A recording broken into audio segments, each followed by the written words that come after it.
నమస్తే, నేను రేవతి దళవాయ్ అండి. ఈరోజు మనం కుక్కర్లో సింపుల్గా క్యారెట్ హల్వా ఎలా తయారు చేసుకోవాలో చూద్దామండి. నేను అర్ధ కేజీ క్యారెట్ తీసుకొని బాగా శుభ్రంగా కడిగి బాగా తుడుచుకున్న తర్వాత వాటిని చిన్న చిన్న ముక్కలుగా ఇలా కట్ చేసుకొని పెట్టుకున్నానండి. పెట్టుకున్న తర్వాత కుక్కర్లో 1 స్పూన్ ఆయిల్ వేసి దానిలో ఈ క్యారెట్ ముక్కలు వేసేసి బాగా ఒకసారి కలిపి కుక్కర్ని 3 విజిల్స్ వచ్చేంత వరకు స్టవ్ మీద అలా ఉంచి 3 విజిల్స్ వచ్చిన తర్వాత స్టవ్ ఆఫ్ చేసుకొని కుక్కర్ని బాగా చల్లారనివ్వాలండి. చూశారు కదా, ఈ విధంగా బాగా కలుపుకొని కుక్కర్ పొయ్యి మీద పెట్టుకొని 3 విజిల్స్ వచ్చేంత వరకు ఉంచాలి.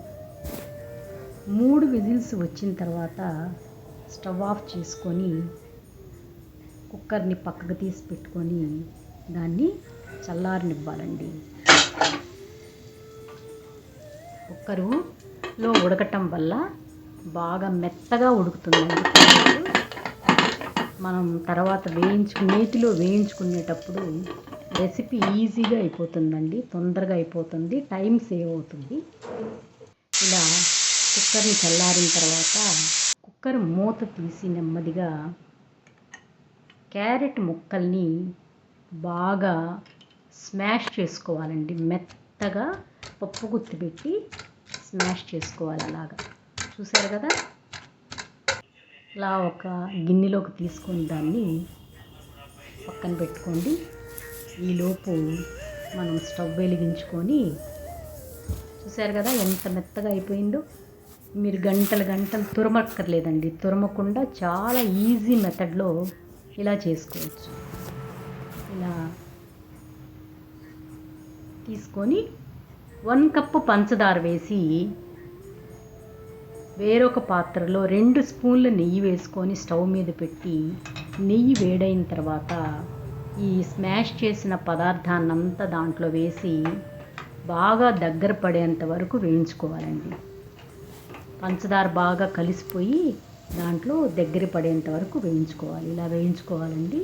తర్వాత ఎలాచి పొడి, జీడిపప్పు, బాదం పప్పు, మీ దగ్గర ఏ నట్స్ ఉంటే ఆ నట్స్ అన్నీ వేసుకోవచ్చండి. మీకు ఇష్టమైతే ఇంకా కొద్దిగా నెయ్యి వేసుకొని కలుపుకోవచ్చు, లేదంటే అదే నెయ్యితో తినేయచ్చండి.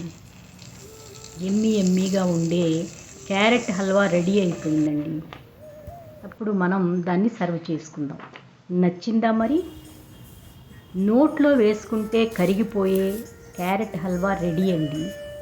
నా రెసిపీ కన్నా మీకు నచ్చినట్లయితే మీరు ఈ రెసిపీ చేసుకొని ఎంజాయ్ చేయండి.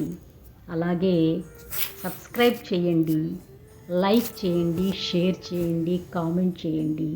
మీ రేవతి దళవాయ్.